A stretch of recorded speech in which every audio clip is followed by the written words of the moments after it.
بسم الله الرحمن الرحيم الحمد لله رب العالمين وأفضل الصلاة وتم التسليم على سيدنا محمد خاتم النبيين وإمام المرسلين وعلى آله الطيبين الطاهرين ومن تبعهم بإحسان إلى يوم الدين.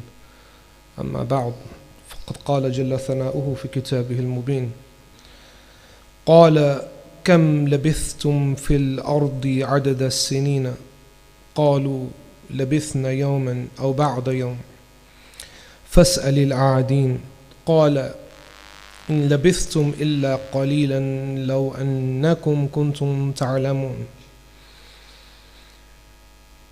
وقال النبي عليه الصلاة والسلام: جاء جبريل عليه السلام فقال: يا محمد عش ما شئت فإنك ميت، وأحبب من شئت فإنك مفارقه، واعمل ما شئت فإنك مجزي به، واعلم أن شرف المؤمن قيامه بالليل وعزه استغناه عن الناس. بسم الله الرحمن الرحيم. Assalamu alaikum wa rahmatullahi wa barakatuh. I would like to thank Sayyid Samdani for the invitation and to Greensgate. And thank everybody for staying. It's quite late as well, and according to most statistics you'd probably be up watching something anyway, so this is not as interesting and nor as binge worthy, but maybe a few points may be useful at some point. It's the first time actually I've listened to Dr. Attar, and I found his lecture to be very, very beneficial. I even took some notes down, and I'm bewildered that he is not utilized more by general Sunni populace. And that would have been sufficient for today. I didn't need to really speak. I've heard enough and I could just go, but now that I'm here and sitting here, might as well share a few words. Originally, when I talked to Sayyid Samdani about the topic, I suggested the topic myself, that I talk a little about legacy and the idea of legacy.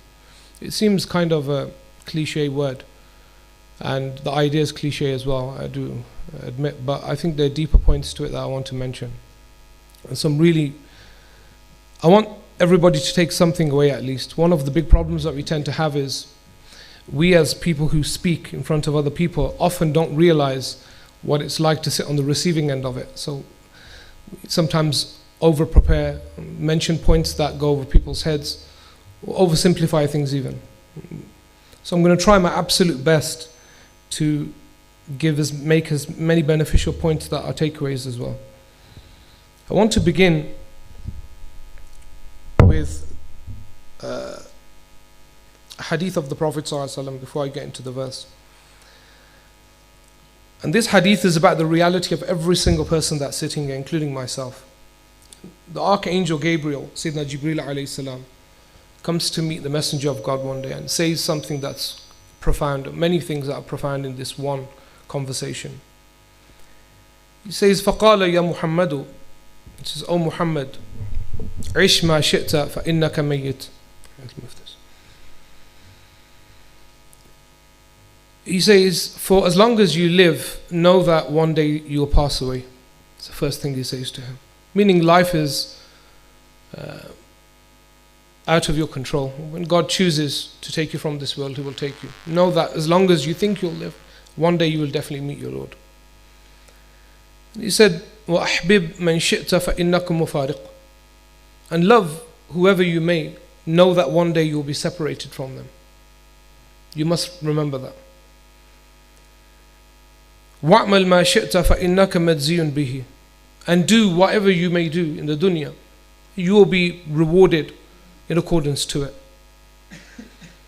Then he said, وَاعْلَمْ أَنَّ شَرَفَ الْمُؤْمِنِ قِيَامُهُ بِاللَّيْلِ. And know that the nobility, the excellence of a believer is when he stands in the night in front of God to pray. وَعِزُّهُ. And dignity of the believer is only through استغناء عن الناس, being independent and free from people. That's the only way you earn respect in this world. Sayyidina Jibreel is describing to the Prophet ﷺ essentially what a perfect being looks like, what they should endeavor to be. What's incredibly interesting is that we often have this dichotomy of, or this division of scholars or people who know God and then everybody else. No such dichotomy exists in this religion at all. You don't have in our religion from any of the early scripture or the early sources this idea that there's a separation between scholars and the public when it comes to account. Every single person will be held accountable in exactly the same way. In exactly the same way. So everybody's in the same game essentially. You don't have one over anybody else. In fact, sometimes people of knowledge are at more risk than everybody else.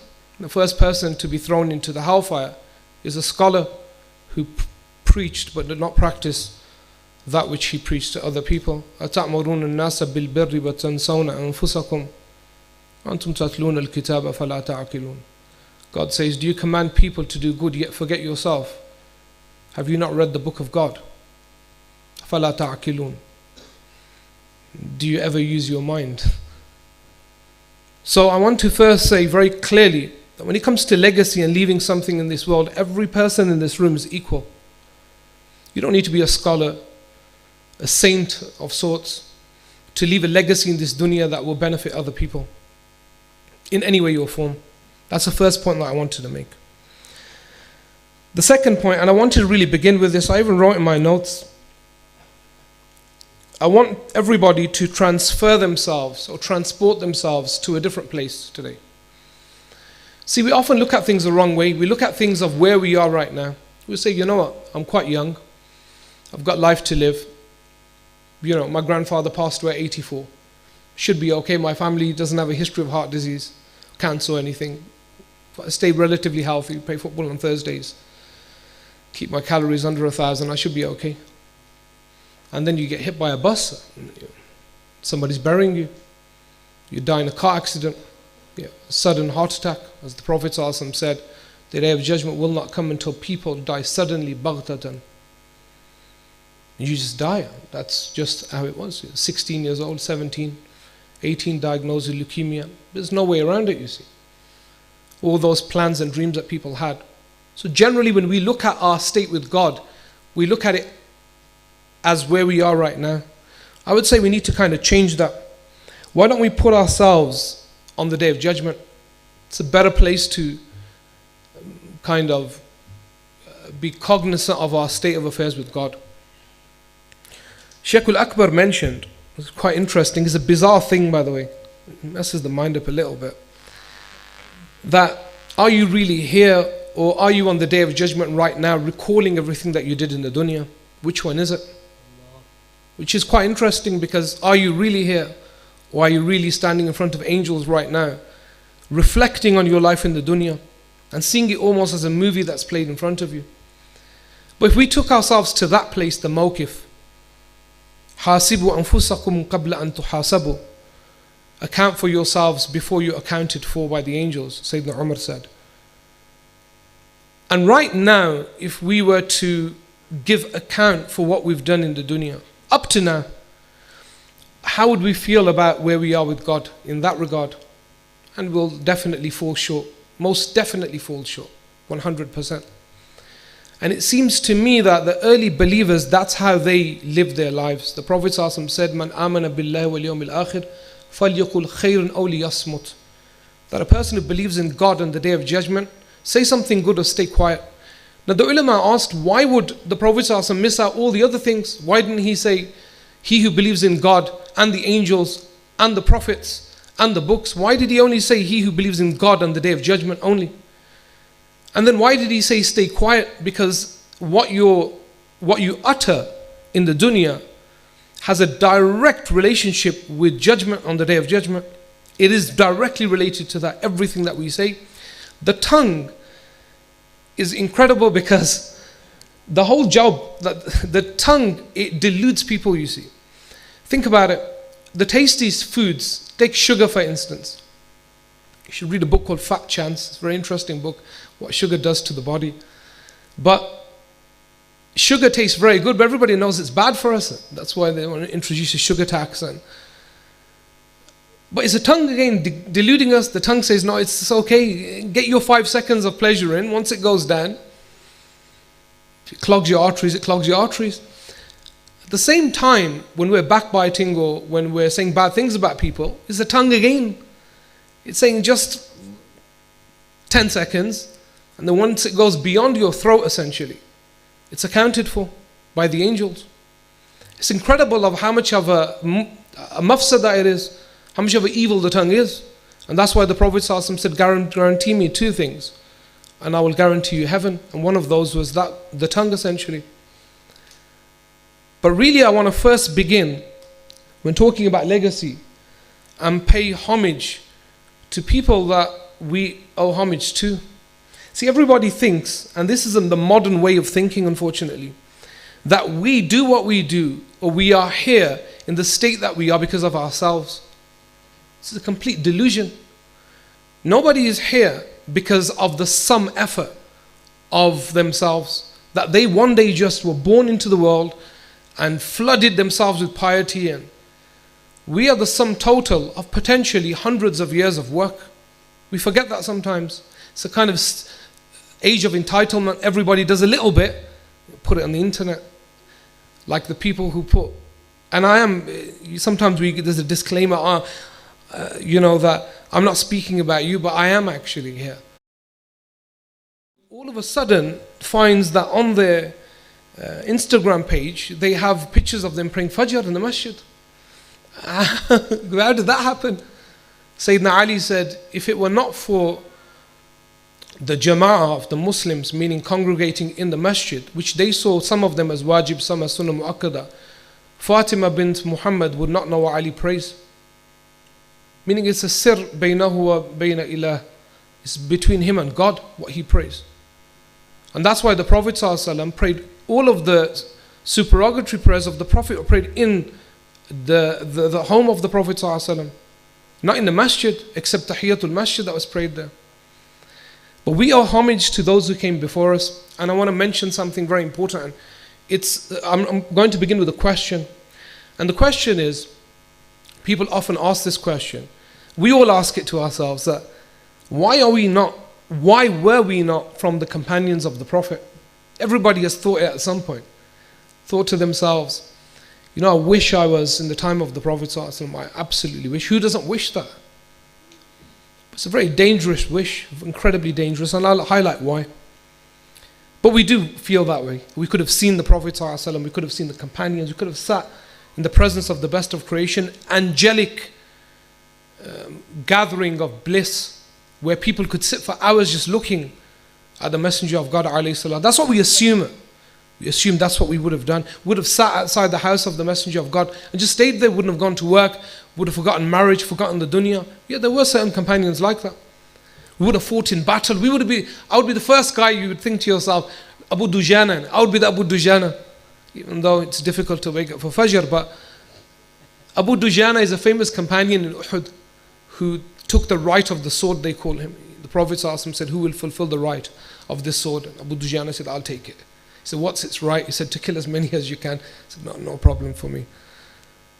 But that's what we feel internally, which is a good feeling. I'll read something to you which is incredible. And this is to begin when it comes to legacy, that we are a legacy of other people to a degree. This is a narration. When I read it first, I was absolutely taken aback by it. Of a companion of the Messenger of God alayhi salatu wasalam, Miqdad ibn al-Aswad. Imam Nawawi mentions this in his Riyadh Salihin. A man came to Miqdad. Miqdad is a famous companion of the Messenger of God. The companions of the Prophet ﷺ, they were different. They had different temperaments, you could say. Some of them were incredibly soft. Some of them were not incredibly soft. Like Abu Dharr al-Ghifari. He wore everything on his sleeve. If he had to tell you something, you're going to find out about it. Till Sayyidina Uthman himself had to warn him, saying, look, you're too tough with the people here. These people need some hope. He said, this is what it is. So this man came to Miqdad one day. And he said, طُوبَى لِهَاتَيْنِ الْعَيْنَيْنِ لَتَيْنِ رَأَتَ رَسُولَ اللَّهِ. He said, how blessed are these two eyes that laid glance upon the Messenger of God. Because this man is not a companion. You would say that if you met Sayyidina Abu Bakr, that's what you would say. You would kiss his eyes, you would say, how blessed are these eyes that saw the Messenger of God. Then he continued, he said, Wallahi lawadidna anna ra'ina ma ra'it. He said, by God, we wish that we saw what you saw. I mean the countenance of the Messenger of God. Was shahidna ma shahidta. And we witnessed what you witnessed from all these different things, miracles and battles and suhbah and all of these things. Fastughdiba. Miqdad became furious when he said this. You think to yourself, this is the most innocent thing to say to somebody. I wish, I saw what you saw. Miqdad became furious. فَجَعَلْتُ أَعْجَبُ. He said, this man thinks to himself, what have I done wrong? It's completely normal to say something like this. So he's perplexed, you could say. He's kind of trying to work out, did I disrespect him? I used the wrong grammar because they're a bit particular about grammar. Maybe I used the wrong word. Put the haraka somewhere. I don't know what he was thinking. He said, مَا قَالَ إِلَّا خَيْرٌ. He didn't say anything but good. ثُمَّ أَقْبَلَ عَلَيْهِ فَقَالَ. He came close to him and he said, listen to me. This is Miqdad now, the companion. He said, مَا يَحْمِلُ الرَّجُلُ عَلَىٰ أَنْ يَتَمَنَّى مُحْضَرًا غَيَّبَهُ اللَّهُ عَنْهُ. This is the first piece of advice he gives to him. He said, what is it to a man that he wishes for something that God didn't give him? This is a qaida kulliyah. He said, what is it to you to wish for something that God didn't give to you? Why are you worried about that? Why are you worried about something that God didn't give to you? He said, لا يدري لو شهده كيف يكون فيه. Such that if he had witnessed it, how do you know what state you would have been in? This is the second point. He said, number one, and there's a kind of an inference, that if God hasn't given you something, it's gone from you. Don't wish for it, it's done. That's what God decided for you. Because you do not know what state of affairs you would have been in if God had given you that thing.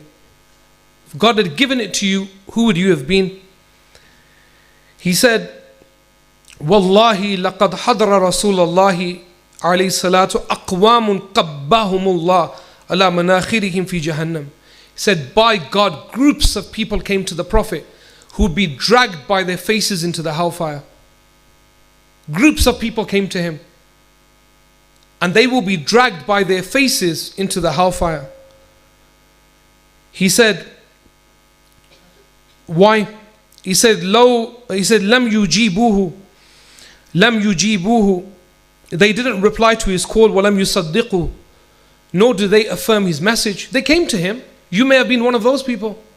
You claim that if you saw the Prophet, you would have fallen into prostration to God, thanking for Islam. What if you were Abu Jahl? What if you were like Abu Lahab? He said, many did we see that never accepted the Messenger of God. Then he said, أَوَلَا تَحْمَدُونَ اللَّهَ عَزَّ وَجَلَّ إِذْ أَخْرَجَكُمْ وَلَا تَعْرِفُونَ إِلَّا رَبَّكُمْ. He said, isn't it better for you that you were born a believer? You had no work to do. Your mother just gave birth to you as a believer. كُلُّ مَوْلُودٍ يُولَدُ عَلَى الْفِطْرَةِ. Every child is born in a natural state. Furthermore, you were born not only into a natural state, but into that very religion. Isn't it enough to thank God?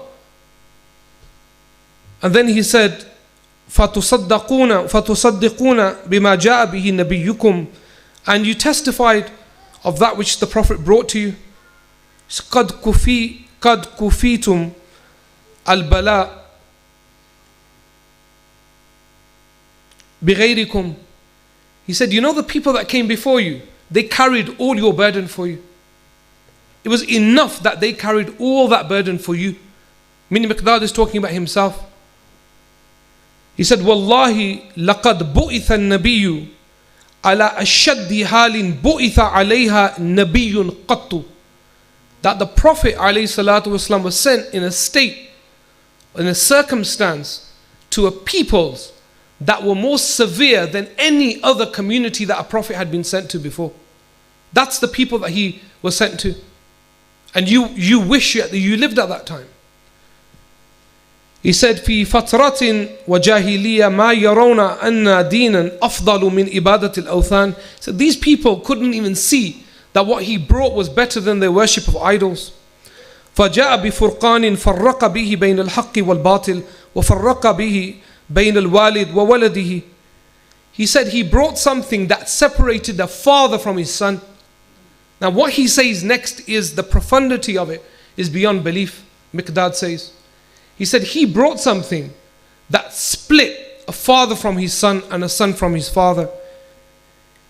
He said حتى إذا كان الرجل لا يرى والده أو ولده أو أخاه كافرا وقد فتح الله قفل قلبه بالإيمان ويعلم أنه إن هلك دخل النار فلا تقر عينه وهو يعلم أن حبيبه في النار. He said, do you know that the Prophet brought a message where a man's own son or father would either accept Islam or refuse it, and yet when they refused it, that father or that son, these are the people we're talking about, he said they did not stutter in the slightest about their own children. I.e. that the famous story of Sayyidina Abu Bakr in Badr, that if my arrow had fallen upon you, to his father, he said, I would not have missed my mark. That they did not leave the message, even if their own parents had left the faith, or their own children. He said, would you be able to bear the fact that your own beloved one day would enter the hellfire? Would you be able to take that? وأنها للتي قال الله عز وجل والذين يقولون ربنا هب لنا من أزواجنا وذريتنا قرة أعين. This whole story was a tafsir of one verse by Miqdad, that, oh Allah, make from our progeny and from our wives a progeny that's coolness to our eyes. The reason I wanted to begin with that is firstly to pay homage of a legacy that we're currently living. It's not our own legacy. It's your great-grandparents, maybe 700 years ago. A man in India who was a Hindu, who was persecuted by his own people, yet he still accepted the faith. And all that, you're the consequence of hundreds of years of work. These people, they understood legacy. They understood it very well. I'm going to tell you a story. The story is not about a Muslim, but it shows us how far we've fallen. The story takes place in the 1800s in Birmingham, of course. Why not? Everybody eats Cadbury chocolate. I first talked about this story in a Jummah khutbah, which it was in Birmingham, so it's okay. I kind of got it. But it's a fascinating story, a story that really affected me. There was a man in the 1800s named John Cadbury. Cadbury chocolate is named after him. Yeah, he was born in 1801. He was an incredibly religious man. He was a Quaker, a particular denomination of Christianity. And he hated alcohol. And he saw the ills of alcohol in Birmingham at that time, and still exists now. So what he did was, he began to sell coffee. So he began to sell coffee and thought, if I sell this and people drink it, maybe it will replace alcohol and the ill in society will be removed. Eventually this kind of morphed into chocolate, and he had his factory with, I think, his brother-in-law, somebody in his family, and famous brand Cadbury was formed, I think, until the Americans bought it about 10 years ago. That's not the interesting part of the story. He lived in Bourneville. If anybody knows about Bourneville in Birmingham, it's quite an affluent area. Do you know in Bourneville, where he lived, and the kind of proximate vicinity of where he lived, alcohol to this day is prohibited. Tesco cannot sell alcohol in their own store in that area to date. In 2007, Tesco tried to take another kind of path and sell alcohol. The locals took them to court and won. It's the only place in the United Kingdom where alcohol is prohibited to sell. Also loitering and lingering is also prohibited in that area.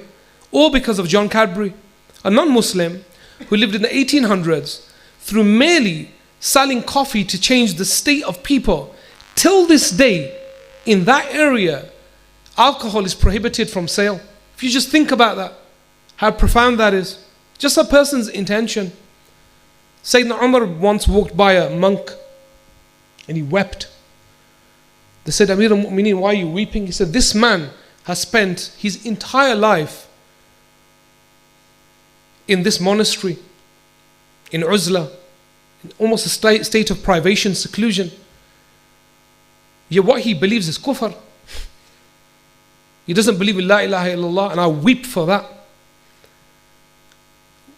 We as believers are the closest people on planet Earth to the primordial nature of man, to the distinct, intrinsic nature of what God wanted man to be like. That's us. We have a book, multiple copies of it in our homes. That's heavenly. You know, often we look on the internet for something supernatural, a ghost, a UFO. Yet we have the word of God in our houses, something that's transcendent, it transcends matter, the word of God. We don't open it. We have every secret contained within that book. Sayyidina Ali said, if I lost the rope to my camel, or the saddle in one narration of my camel, I would look for it in the book of God. Yet look how distant we are away. If you look at all the blue chip companies and their CEOs, you're talking about legacy. They wake up, you must have heard that everybody watches the reels. They wake up at 4 o'clock in the morning to worship the dunya. That's what they do. They're just getting dunya out of it. They're very motivated by that. The Prophet ﷺ said, if you knew the value of the 2 sunnahs of Fajr, he said it is more valuable than the dunya and everything that it contains. The sunnahs of Fajr. One of the problems that we tend to have is we forget what we've been given by God. And I'm going to talk about something quite interesting about legacy and young people. This was a youth conference. I wanted to kind of incorporate this. There's a big problem that we have in our community. You'll see elderly people, they won't pray all of their lives. And then they'll get past 40 or 50 and then maybe they reform themselves and go to the masjids. It's a very bad thing in a sense for young people, because young people associate praying the masjid with old people, because we never encourage young people to go to the masjid. We just don't do it. Parents often don't do it, except certain cultures. But they don't do it, you see, because going to the masjid is an old people's thing. So old people do, not young people. Yet the complete inverse of that exists in the time of the Prophet ﷺ. I want to read to you the ages of all these people that we hear of their names, Zayd ibn Arqam, these great companions. When you think of Sayyidina Umar, you think of somebody with a white beard. Sayyidina Abu Bakr, somebody with a white beard, maybe a walking stick. You know, somebody that looks like your grandfather. That's what we think. Well, it's not the case at all. Sayyidina Ali was 10 years of age when he accepted the message of the Prophet without any doubt. There was nothing there, because his fitrah, he was so in tune with his fitrah, nothing else could make sense to him. Abdullah bin Umar and Ubaidillah bin Jarrah were 13 years of age. Uqba ibn Amir was 14. Jabir ibn Abdullah ibn Zayd, Jabir ibn Abdullah and Zayd ibn Harith 15. Abdullah ibn Mas'ud and Habab ibn Arif and Zubayr ibn Awam 16. Talha ibn Ubaidillah, Abdurrahman ibn Auf, Arqam bin Abil Arqam, Sa'ad ibn Abi Waqas and Asma bin Abi Bakr, 17 years of age. Darul Arqam was the place that was given as a sanctuary to the Prophet to protect him by a 17-year-old. Not by a 25-year-old, not by 17 years of age. If you just can imagine his age. Mu'adh ibn Jabal and Mus'ab ibn Umair, 18. Abu Musa al-Ash'ari, the famous Abu Musa al-Ash'ari, 19 years of age. Ja'far ibn Abi Talib, 22, the older brother of Sayyidina Ali, at-Tayyar, because he's given wings in heaven. Sayyidina Uthman ibn Affan, Abu Ubaidah, and Sayyidina Abu Hurairah, 25 to 31. Does that sound old to people? The Prophet ﷺ knew something very, very, it's almost like a secret he was familiar with. It's not the older people that will leave a legacy, it's the young people, you see. If I get them at that age, the level of legacy that they will build will not have been seen ever. Remember, there's a war going on right now, and it's over children, and you can see it in this country. People are very clever. These governments, every empire was very sophisticated in taking children away. Do you think it was by coincidence that the Ottomans, the Janissaries, by the way, are the elite fighters in the Ottoman Empire. You see them with the big tall hats. They took them in at 10 years of age, 11 years. They were very clever. They knew we take these kids in. By 20, they'll just be these elite fighters. They knew we have to take them when they're young. We have to train them when they're young. You take Hufadh of the Quran, they don't take 40-year-old people in the Hifz class and think, I'm going to make this guy. Well, if you get there, it's good. You say, send him in at 9, 10. Ghazali was a young kid when he went into the madrasa, and he went only for the food and accommodation. Originally, he said, I only went to the madrasa because it's free food. When I got there, I thought, this is pretty interesting. He became Shaykh al-Islam. He was only a child, you see. Not everybody's like Nawawi. Imam Nawawi was standing outside. He was a young kid. And all the kids were playing. And one of the ulama was walking by and he said, why aren't you playing with the kids? He said, they looked weird. Like everybody's playing and you're just standing there. He said, Ma khuliqtu li ajli dhalik. He said, God didn't create me for that. So he took him to his parents or his grandfather. And the Shaykh said, give me this child. Just give him to me. And what I will produce, just leave him to me. And they say about Nawawi that one of his miracles was that when he went to make wudu, that his grandfather would make dua for him and that his pen would continue writing in his absence. So one of his karamat. But look how young they are. Know that there is a serious war that's going on. And it includes this country. They are trying to take our children from us. And they're very intelligent about it. But now they're very clever about it as well. And they're so clever that they make it open for you as well. That the lie is reached a level of what we call qalbul umur. Matters are so inverse now, and we're so deluded, and the veil is so upon our eyes that we don't even see it. They want your 4-year-olds and your 5-year-olds and your 6-year-olds and your 7 and 8-year-olds. They don't want your 18-year-olds anymore. So you can have them back. They start at a very young age, which is called usualization. If ever anybody read the reports from 3 years ago when they introduced in Birmingham anyway the Trojan horse fraud. They want our children.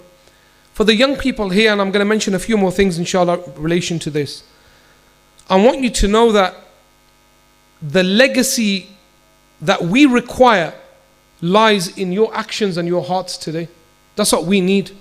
We need our young people to know that there is no honor that's greater than what God has given you in Islam. You will be the bastions and the torchbearers for this ummah. Know that. And even if there are 5 of you or 10 of you, you'll be worth 1 million people. See, this dunya doesn't give any type of peace. Earlier it was mentioned, I think I got the tail end of, I think Imam Asad's talk, something about the dunya, and I recalled something. I remember a friend of mine came to me. I sit with a lot of different people, very different people. And I have friends of different persuasions. And so one of my friends, he's a millionaire. I've got a few like that. I didn't pick them, I just know them. Yeah, that's what they say. So anyway, he phoned me and he said, look, I need to get my zakat done. Can I need to work it. Can you work it out for me? So I said, come work your zakat out. So he was sitting there and I thought it'd be, maybe it's complicated because his money's kind of spread out. Maybe he has some in stocks and shares or anything. He just went on and on. I'm writing these figures down and scratching my head, and I stopped at a minute. I said, more? He said, yeah. He said, I got 800k over here. I forgot about that. At the end, I calculated his zakat. I think it rounded it off to 60k or something. It was like, it rounded it off to a big number. He said, just give that. That's okay. He didn't ask me where to give it. I don't really deal with that. Interestingly enough, a couple of weeks before I did his zakat, he phoned me. I met him. He said, look, I need to talk to you. I said, why? He said, Wallahi, he said, I'm going through something. I don't know what it is. He said, I'm just at an absolute kind of state of, I wouldn't say despair, but I just feel almost dead in myself. This is a millionaire, by the way. He's a religious guy. Something just wasn't clicking for him. All that money he had, and he's not a dunyawi guy. If you look at him, you'll think he's a road sweeper. Money didn't affect him at all. But he found no solace or no wealth in money. Remember, there's a difference between wealth and money. The Prophet ﷺ said, mal is only three. Wealth is only three things. He said, the clothes until they wither away that you have on your back. He said, the food that you have until you digest it. After that, it's not, you don't own it. And sadaqah that you give until the person who you give it to uses it. Other than that, you own nothing, the Prophet ﷺ said. Everything else is mustajar.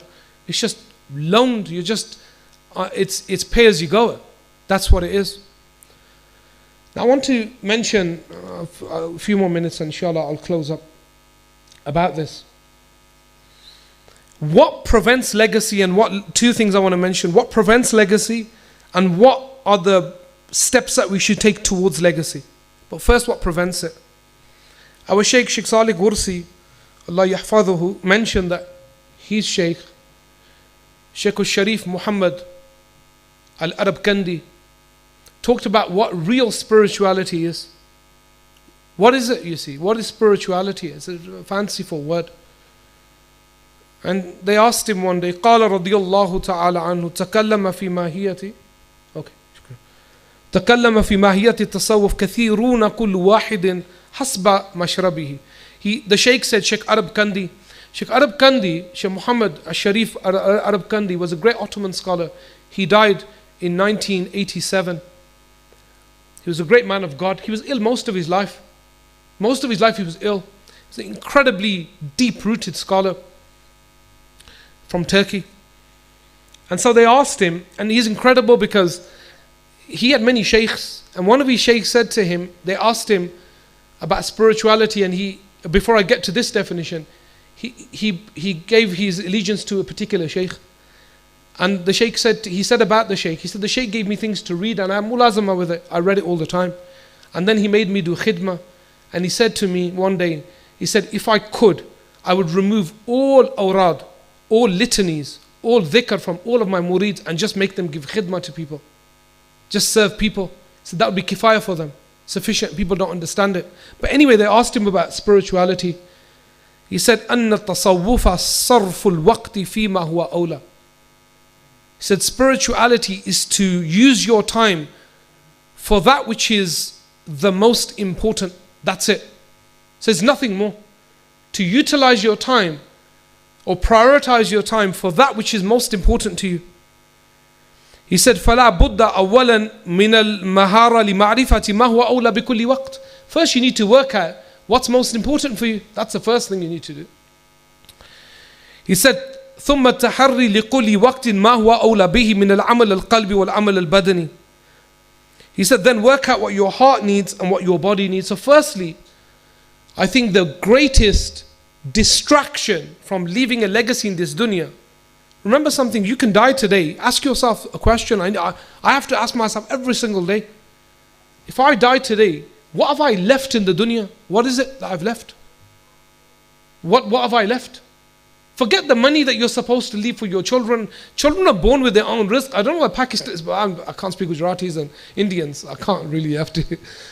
But why are people so obsessed with leaving things for their children? Forget your children and what you leave for them. I'll tell you why. You'll say, have you planned what? God has already allotted their risk. So Abdullah ibn Mas'ud on his deathbed, he was dying. Sayyidina Uthman came to him, he said, should I get you a doctor? He said, Amradani tabib. The doctor gave me the illness, meaning God. He said, should I leave for your daughter something from the welfare? He said, Taraktu lahunna surat al-waqi'ah. He said, I've read surat al-waqi'ah for them. That's it. I'm content with it. They have their own risk. We were saving up. How much attention do we give to 11 plus but not the good manners of our children? Think about it just for a second. What have we poured into our children for all these many years? What type of mindset have we given to them? It's beyond kind of imagination of how we've spoiled the natural state of affairs. But take your idea of busying ourselves with that which doesn't concern us. We have to ask ourselves every single day, what legacy did we leave? Did we leave something good that people are going to benefit from? Or just comments on YouTube and Instagram that can't be wiped off, that talk bad about people? There was a man that I knew. He was not from my family, but he was a distant family member, you could say. I'll tell you a story about him. It's a really interesting story. This person was a person who didn't really like me much. I'd never talked to him in my life, by the way. I'd never met him. He had never met me. I'd never spoken about him. I didn't even know him.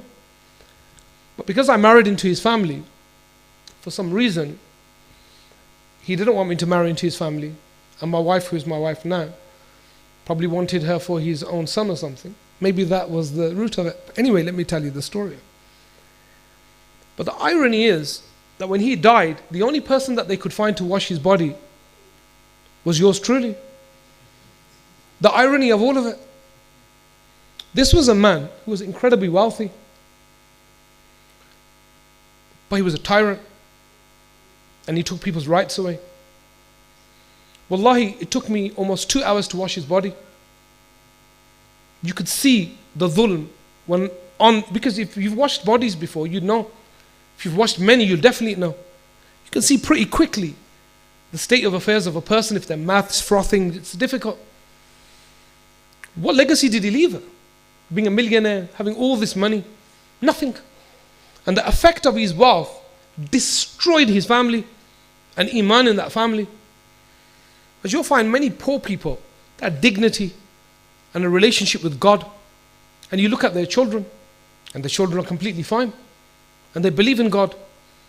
And they have a firm, absolute belief in God. They say that the dua of a godly person affects 5 generations. Ask yourselves a question. How many generations, your generations and my generations, how many of our generations will our dua affect? Our piety affect? Because when we act out of place, don't obey God, you're not only affecting yourself here, you're destroying your progeny. That's why the word dhurriya in that verse is mentioned.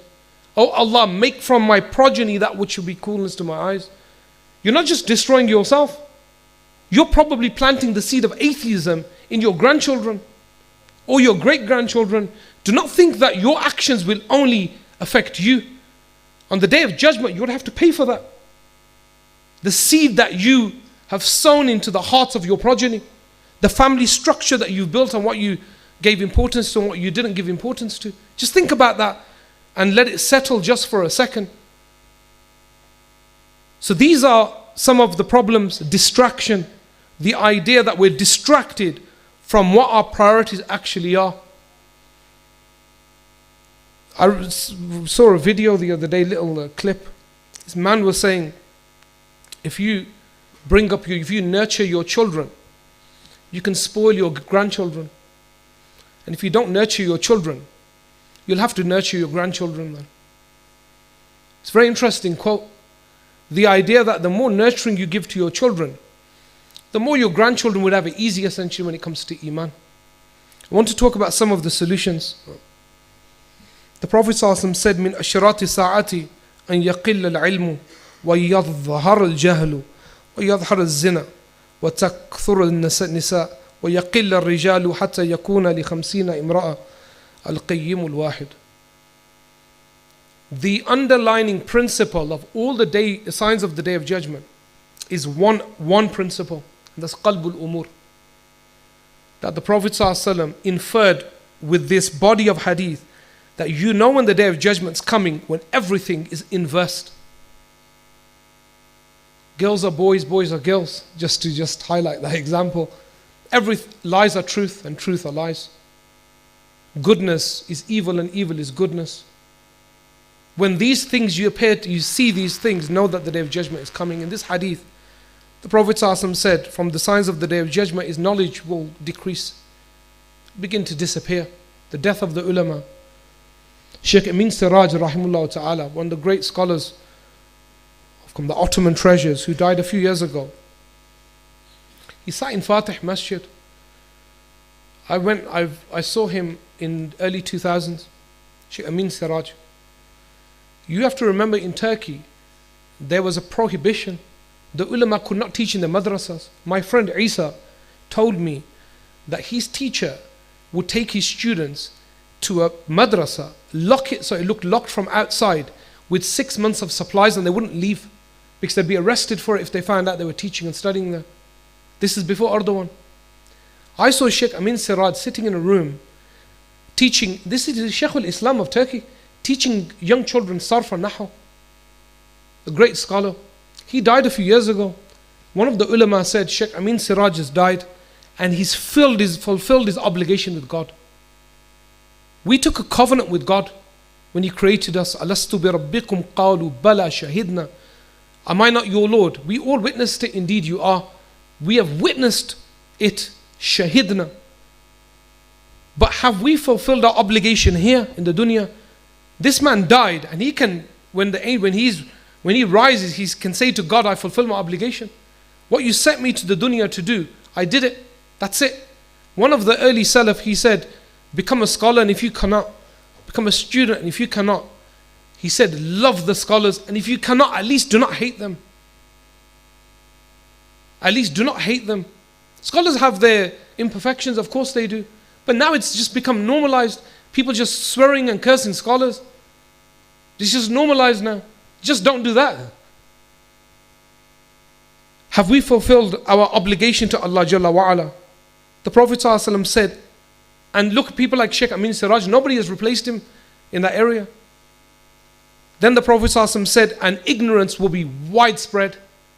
Widespread. My son comes to me every day. He says, Baba, I saw a clip. Is it true? I've got a huge library in my house.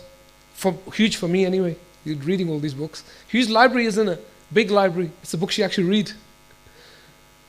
Every Talib al-Ilm knows that. Don't be distracted by the amount of books. Just find out how many there are read or how many in plastic wrapping. He said, Baba, is this true? I said, where did you hear that? He said, I saw it on the internet. It's like, then another day he comes to me, he says, Baba, is this true? Where did you hear that?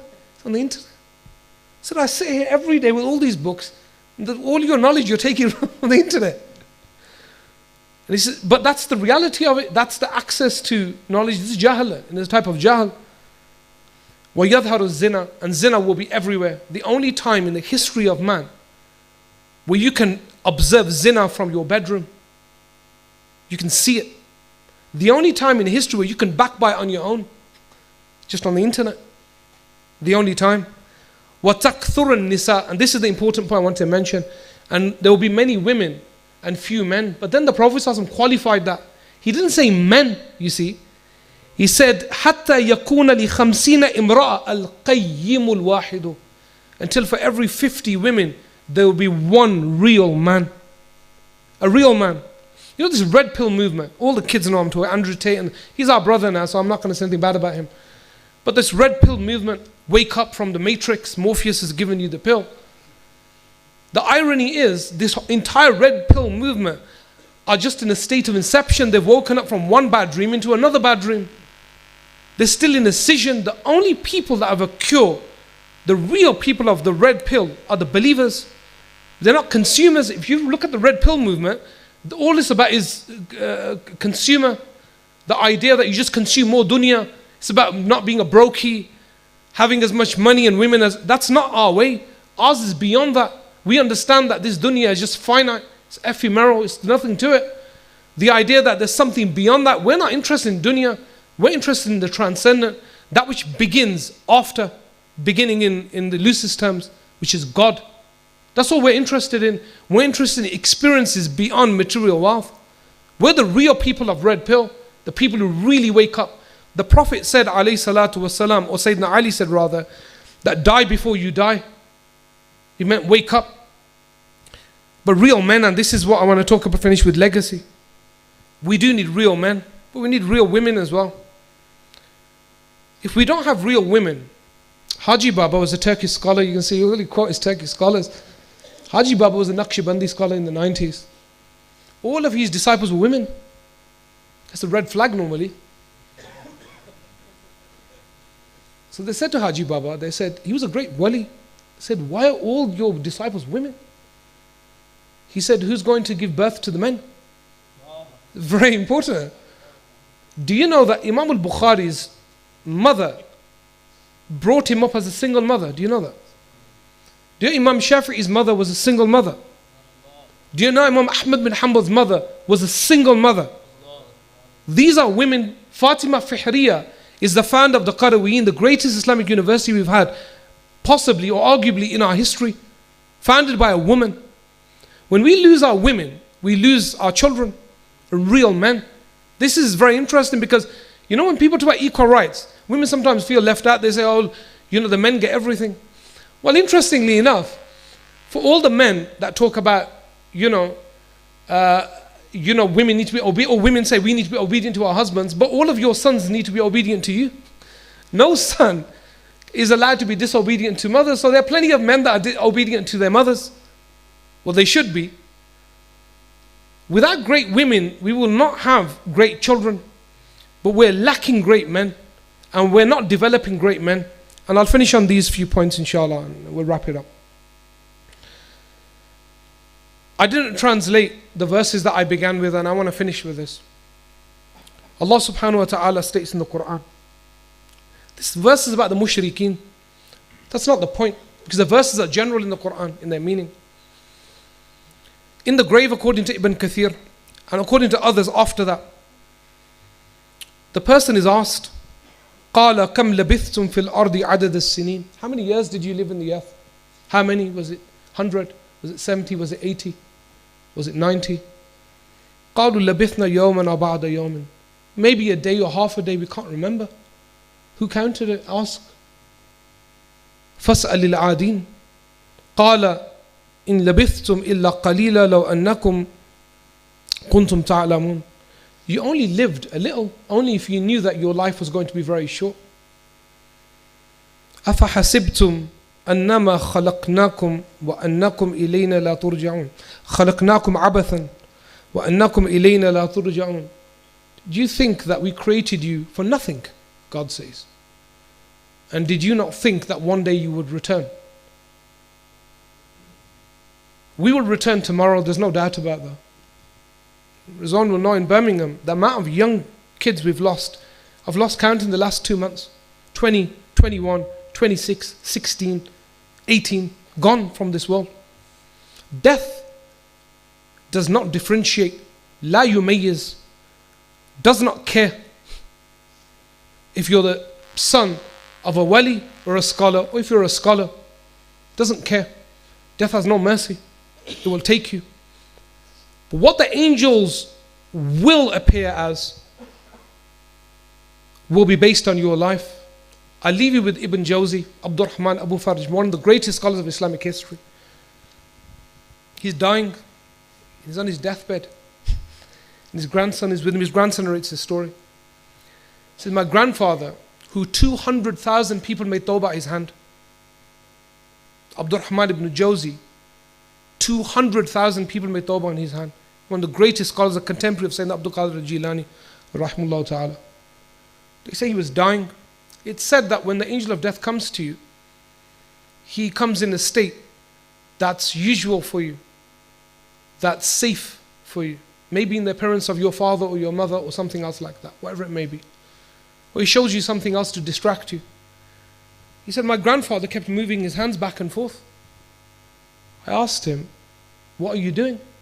He said, what do you want me to do with these peacocks? He said, as soon as he said that, he died.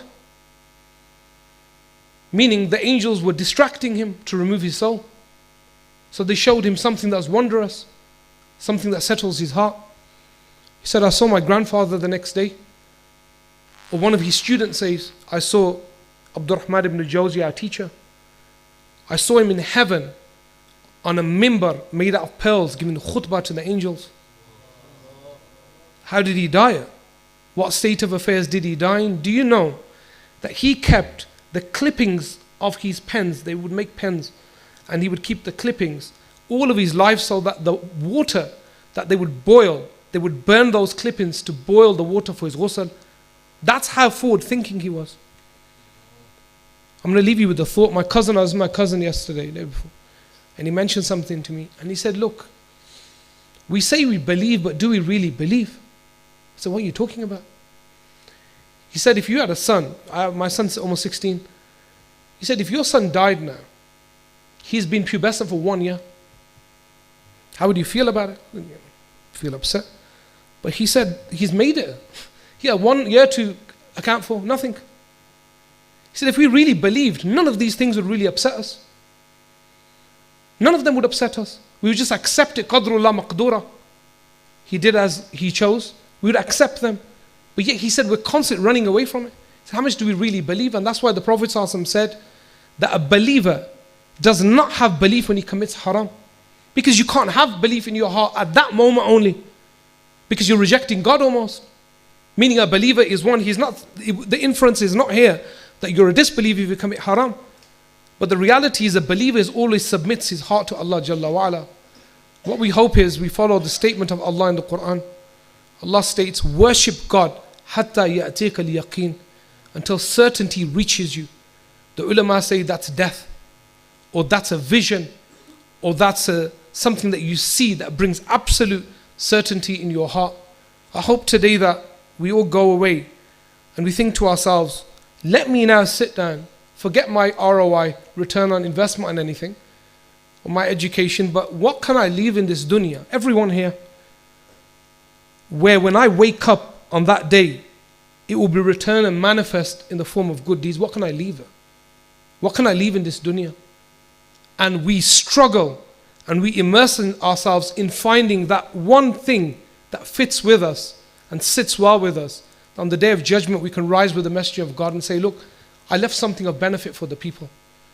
Thank you for having me. أقول قولي هذا وأستغفر لي ولكم وأتوب إليه ولسائر المسلمين. السلام عليكم.